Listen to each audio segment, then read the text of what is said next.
నమస్తే గురుగారు. శ్రీమాత్రే నమః. కళ మొహంలో కళ అనుకోవచ్చు, జీవితంలో మంచి కళలు ఉన్నాయి అనుకోవచ్చు. మనం కళ అనేది రకరకాలుగా ఉంటాయి. అయితే పడుకున్న తర్వాత వచ్చే కళలు అయితే వర్ణనాతీతం గురుగారు. ఆ మంచి కళ వచ్చి కరెక్ట్ మంచిగా మనం కళ కనేటప్పుడు ఒకరు వచ్చి లేపుతారు. ఆ కళ పోయింటది. ఎన్నిసార్లు ఫీల్ అవుతాము, అరే మంచి కళలో డిస్టర్బ్ చేసామని. ఈ కళలో భయంకరమైన కళలు ఉంటాయి, అరుపులు ఉంటాయి, కేకలు ఉంటాయి, పరుగులు ఉంటాయి. సో ఇన్ని కళలు ఉన్నప్పుడు ఎందుకు ఇట్లాంటి కళలు వస్తాయి? ముఖ్యంగా చూసుకుంటే భయంకరమైన కళల గురించి చెప్పుకుంటే చాలా దారుణంగా ఉంటది. నిద్రాభంగం, అది ఒకలాంటి వణుకు వస్తుంది. ఎందుకు వస్తాయి గురుగారు ఇలా? తప్పకుండా తెలియజేస్తారమ్మా. ముందుగా ప్రేక్షకులందరికీ శ్రీమాత్రే నమః, శ్రీ గురుభ్యో నమః. జ్ఞానినాంనపి చేతాంసి దేవి భగవతి హిత బలాయ కృషమోహాయ మహామాయ ప్రయశ్చతి. కళలు అంటే డ్రీమ్స్.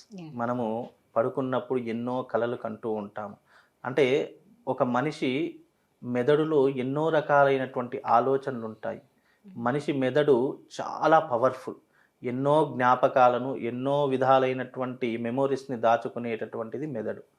అయితే ఆ మెదడులో మనకు తెలియనటువంటి ఆలోచనలు కూడా ఎన్నో ఉంటాయి. ఇంకో విషయం, ఎవరికీ తెలియనటువంటి విషయం ఏంటంటే, ఈ మానవ నిర్మితమైనటువంటి ప్రదేశంలో ఎన్నో రకాలైనటువంటి వింతలు ఉంటాయి. అందులో మెదడు చాలా పవర్ఫుల్. ఆ మెదడులో మన పూర్వజన్మకు సంబంధించినటువంటి వాసనలు, పూర్వజన్మకు సంబంధించినటువంటి ఏవైతే మనం కొన్ని అలవాట్లు ఉంటాయో అవి ఎప్పుడూ కూడా మెదడులో క్రియేట్ అయి ఉంటాయి. అది ఇప్పటివరకు ఎవరికి తెలియదు. అందుకే మనకు వచ్చేటటువంటి కళలు కూడా వింత వింత కళలు ఉంటాయి. మనం ఇక్కడే ఉంటాం, ఎక్కడో రాజ్యంలో ఉన్నట్టు వస్తుంది, అడవిలో ఉన్నట్టు వస్తుంది, లేదా జంతు మధ్యలో ఉన్నట్టు వస్తుంది, లేదా సరస్సులు, సాగరాలు, మంచి వాటర్ ఫాల్స్ మధ్యలో ఉన్నట్టు వస్తూ ఉంటుంది, లేదా ఎవరితోనైనా గొడవ పడేటటువంటి విధానం వస్తుంది, లేదా భయాందోళనకు గురి చేసేటటువంటి కళలు వస్తూ ఉంటాయి. ఇలా కళలు అనేటటువంటి ఎన్నో మెరాకిల్స్కి సంబంధించినటువంటి విషయం. అంటే మాయా ప్రపంచానికి సంబంధించినటువంటి ప్రపంచమే కళల ప్రపంచము, డ్రీమ్స్ అంటాము. అయితే కొంతమంది కళలు నిజం చేసుకుంటారు. అంటే కొంతమంది కళలు ఎలా ఉంటాయి అంటే, జీవితంలో ఏదో సాధించాలి, జీవితంలో మంచి వృద్ధిలోకి రావాలి, మంచి పొజిషన్లోకి రావాలి, మంచి ఉన్నతమైనటువంటి స్థితిలో మంచి సెలబ్రిటీ స్టేటస్ని సాధించాలి. ఇలా ఎన్నో రకాలైనటువంటి ఆలోచనలతో కూడుకున్నటువంటిదే మన మైండ్. మనము కొన్నిసార్లు కొన్ని ఆలోచనలు ఆలోచిస్తాం, కానీ అవి కొన్ని రోజుల తర్వాత మర్చిపోతాము. మనం మర్చిపోతాం, కానీ బ్రెయిన్ అది మర్చిపోదు, ఎప్పటికీ కూడా గుర్తుంచుకుంటూ ఉంటుంది. అది ఒక్కొక్కసారి మన కళల రూపంలో గుర్తు చేస్తూ ఉంటుంది. పూర్వజన్మలో చేసినటువంటి పాపకర్మలు కానీ ప్లస్ పుణ్యకర్మలు ఏవో ఒకటి మన బ్రెయిన్లో నిక్షిప్తమై ఉంటాయి. అవి కూడా ఒక్కొక్కసారి మనకు తలుపు తట్టి లేపుతూ ఉంటాయి. కళలు అనేటటువంటి పుట్టినటువంటి ప్రతి ఒక్క మనిషికి కళలు సర్వసాధారణంగా వస్తుంటాయి. జీవితంలో ఏదో ఒక టైంలో, ఏదో ఒక సమయంలో ప్రతి ఒక్క మనిషికి, పెద్దవాడు కాదు, చిన్నవాడు కాదు, ఉన్నవాడు కాదు, లేని పుట్టిన ప్రతి మనిషికి కళలు అనేటువంటి సర్వసాధారణంగా వస్తూ ఉంటాయి. అయితే కొన్ని కళలు వాస్తవంలోకి ఉంటాయి, కొన్ని కళలు అవాస్తవం, అంటే భ్రమ, మనకు ఒక భ్రమలోకి తీసుకొని వెళ్తాయి తప్ప ప్రతి కళ వాస్తవంలోకి తీసుకొని వెళ్తుందంటే అది నమ్మశక్యంగా ఉండదు, నమ్మలేం కూడా. కొన్ని కళలు మాత్రమే నిజమవుతాయి.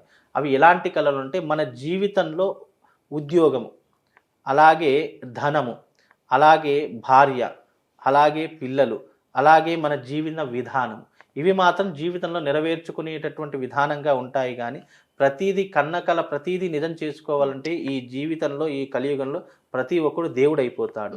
ఎందుకంటే నాకు అది నేను ఈరోజు ఈ కళ కన్నాను కదా, నాకు ఇదే రకంగా జరుగుతుంది అని ముందే, అంటే ప్రతి కళ ముందే తెలిసిపోయింది అనుకోండి, ఆ మనిషి దేవుడు అయిపోతాడు కదా. అందుకే కళలు అనేటటువంటి సర్వసాధారణంగా మనిషికి వచ్చేటటువంటి జీవన విధానంలో ఒక భాగం మాత్రమే తప్ప అది గొప్ప చెప్పుకోదగ్గటువంటి విషయం ఏమీ కాదు. ఎందుకంటే మనం డీప్ నిద్రలో ఎప్పుడైతే, కళలు కూడా ఎలా వస్తాయి అని అంటే, మనం ఎప్పుడైతే గాఢ నిద్రలో ఉంటామో అప్పుడు మాత్రమే కళలు వస్తాయి తప్ప, ఏదో నార్మల్గా నిద్రపోయాము, ఏదో నార్మల్గా మనం పనిచేసాము, అలసిపోయి నిద్రపోయాము అన్నప్పుడు కళలు రావు. ఎప్పుడైతే మన శరీరము, మన మనస్సు, మన మెదడు మన కంట్రోల్లో లేదు, అంత మైమరిచి నిద్రపోతున్నాము అన్నప్పుడు మాత్రమే కొన్ని కళలు ప్రత్యేకంగా వస్తుంటాయి. కొంతమందికి కళలో పాములు కనిపిస్తాయి, మరి కొంతమందికి జంతువులు, ఏనుగులు, ఒంటెలు, ఇలాంటివి, కుక్కలు, నక్కలు అరుపులు వినిపిస్తూ ఉంటాయి, సింహాలు, పులులు కనిపిస్తాయి, ఇలాంటి కాకిలు కూడా కనిపిస్తుంటాయి. ఈ సృష్టిలో ప్రతి ఒక్క జీవరాశిని మనం చూడాలి. కొన్ని కొన్ని మనం చూడనటువంటి జంతువులు కూడా కలలో కనిపిస్తాయి. అంటే దీనికి అర్థం ఏంటి అంటే గనక కలలు అనేటటువంటి సర్వసాధారణంగా ప్రతి మనిషికి వచ్చేటటువంటి ఒక నేచురల్.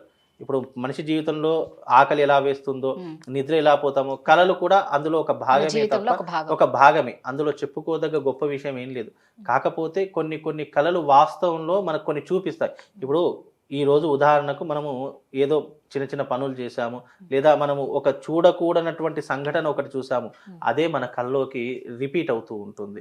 లేదా ఒక యాక్సిడెంట్ చూసాము, లేదా ఒక ప్రకృతిలో ఉన్నట్టు మంచి నేచర్ని, ఒక సముద్రాన్నో, ఒక జలపాతాన్నో, ఒక నయాగరా ఫాల్స్నో, ఇలా ఏదో ఒకటి ప్రకృతిలో ఏదో ఒక సౌందర్యాన్ని చూసామంటే అది మన బ్రెయిన్లో ఫిక్స్ అయిపోతుంది. అది మనం పడుకున్నా కూడా మన బ్రెయిన్లో సబ్కాన్షియస్ మైండ్ అనేటటువంటి ఒకటి ఉంటుంది. అది ఎప్పుడూ కూడా ఆలోచనలు రేకెత్తిస్తూ ఉంటుంది, ఆలోచన చేస్తూ ఉంటుంది.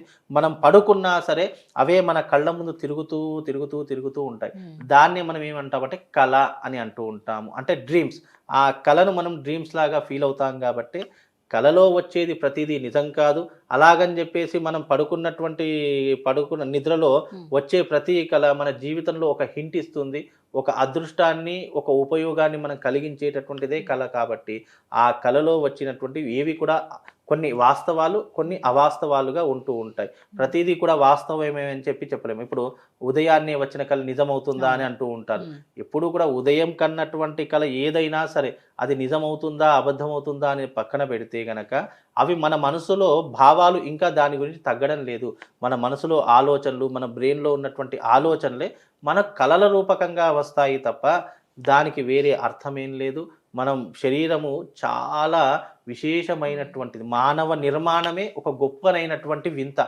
అలాంటి మానవ నిర్మాణంలో మనకు తెలియనటువంటి రహస్యాలు ఎన్నో ఉన్నాయి.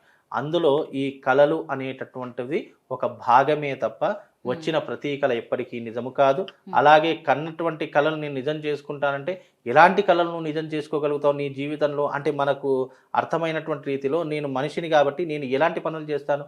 ఒక ఉద్యోగం సంపాదించు, అరే నేను మంచి పొజిషన్లో ఉన్నాను, ఒక ఉద్యోగం మంచి ఉద్యోగంలో ఉన్నట్టు కళ వచ్చిందని దాన్ని నిజం చేసుకోవచ్చు. అదే నాకు జీవితంలో ఒక మంచి భాగస్వామి దొరికింది, ఒక మంచి అందమైనటువంటి అమ్మాయితో నాకు వివాహమైంది అనేటటువంటి కళ నిజం చేసుకోవచ్చు. ఎందుకంటే అది అతని చేతిలో పని కాబట్టి. డబ్బు సంపాదన మన చేతిలో పని, అది నిజం చేసుకోవచ్చు. అంటే మనిషి ఏదైతే సాధించగలుగుతాడో దాని గురించి కళలు కనండి, అవి ఎప్పటికైనా నిజం చేసుకుంటారు. అంటే కొందరికి పీడ కళలు భయంకరంగా ఒకే కళే ప్రతిసారి వస్తూ ఉంటుంది. ఎవరు వెంట పడుతున్నట్టు, చంపుతున్నట్టు, అరుపులు, కేకలు చాలా భయంకరంగా ఉంటాయి. అంటే అలాంటి కళలు ఉన్నా కానీ, పాములు కనిపించినా కానీ వాళ్ళు ఏం చేయాలంటారు? అంటే అలాంటి కళలు వచ్చినప్పుడు అంటే కొంతమందికి నేను ఇంతకుముందు చెప్పా, అలాంటి పీడ కళలు వచ్చినాయి అంటే గనక వాళ్ళు చేసినటువంటి కర్మానుసారంగానే పీడ కళలు అధికంగా వస్తాయి. ఇప్పుడు ఉదాహరణకి జాతకంలో కాల సర్పదోషం ఉంది. కాల సర్పదోషం ఉన్నటువంటి వాళ్ళకి కేవలం కళలో పాములు మాత్రమే కనిపిస్తాయి. అంటే పాముకు సంబంధించినటువంటి సంఘటనలు మాత్రమే కనిపిస్తాయి. మరికొందరికి గోహత్య చేసినటువంటి వాళ్ళు ఉంటారు. వాళ్ళకి ఏం కనిపిస్తాయి? ఈ మనుషులను చంపినట్టు కానీ, లేదా రక్తం తాగినట్టు కానీ, లేదా ఈ యొక్క రాక్షస జాతికి సంబంధించినటువంటి వాళ్ళు కానీ ఇలాంటివి ఎక్కువగా వచ్చేటటువంటి ఉంటాయి. అంటే మనిషి కన్నటువంటి కళలు ఏవైతే అంటే పీడ కళలు అంటారు. వాళ్ళు చేసుకున్నటువంటి నెగిటివ్ పాపకర్మలను బట్టి పీడ కళలు వస్తూ ఉంటాయి. పుణ్యకర్మలు చేసుకుంటే మంచి మంచి విహారయాత్రలు, మంచి మంచి ప్రదేశాలు, మంచి మంచి దేవస్థానాలు ఇలాంటివి కళలోకి వస్తాయి. ఇప్పుడు చాలామంది అయ్యా నేను తిరుపతికి వెళ్ళినట్టు కళ వచ్చింది అయ్యండి అయ్యా, నేను ఇట్లా శ్రీశైలం వెళ్ళినట్టు కళ వచ్చింది. అవి మంచి అంటే పాజిటివ్ని ఇచ్చేటటువంటి అంటే నీకు ఆ యోగం ఉంది ఎప్పుడో ఒకప్పుడు వెళతావు కాబట్టి అలాంటివి నీకు నీ కళలోకి వచ్చి కనిపిస్తాయి. అంతేగాని నెగిటివ్ కళలు వచ్చాయి అంటే కనుక వాళ్ళ జాతకంలో ఏదో ఒక మెరాకిల్ లేదా పూర్వజన్మకు సంబంధించి ఏదైనా వాసనలు మెదడులో నిక్షిప్తమై ఉన్నాయి కాబట్టే పీడ కళలు వస్తుంటాయి. దానికి వాళ్ళు జాతకం చూయించుకొని దానికి పరిహారం చేయించుకుంటే సరిపోతుంది. అంటే కళలకు కూడా పరిహారం అని కాదు, అంటే ఇలాంటి కళలు వస్తున్నాయి, పదే పదే నీ మనసుకు హింట్ ఇస్తుంది, పదే పదే నీ బ్రెయిన్కి ఆలోచనలు తీసుకొస్తుంది అన్నప్పుడు ఒకసారి జాతక పరిశీలన చేసి ఎందుకు వస్తున్నాయి, ఏ రకంగా వస్తున్నాయి, దీనికి పరిహారం ఏముందా అని తెలుసుకుంటే అన్నీ క్లియర్ అయిపోతాయి. చాలా చక్కగా చెప్పారు గురుగారు, ధన్యవాదాలు. శ్రీమాత్రే నమః.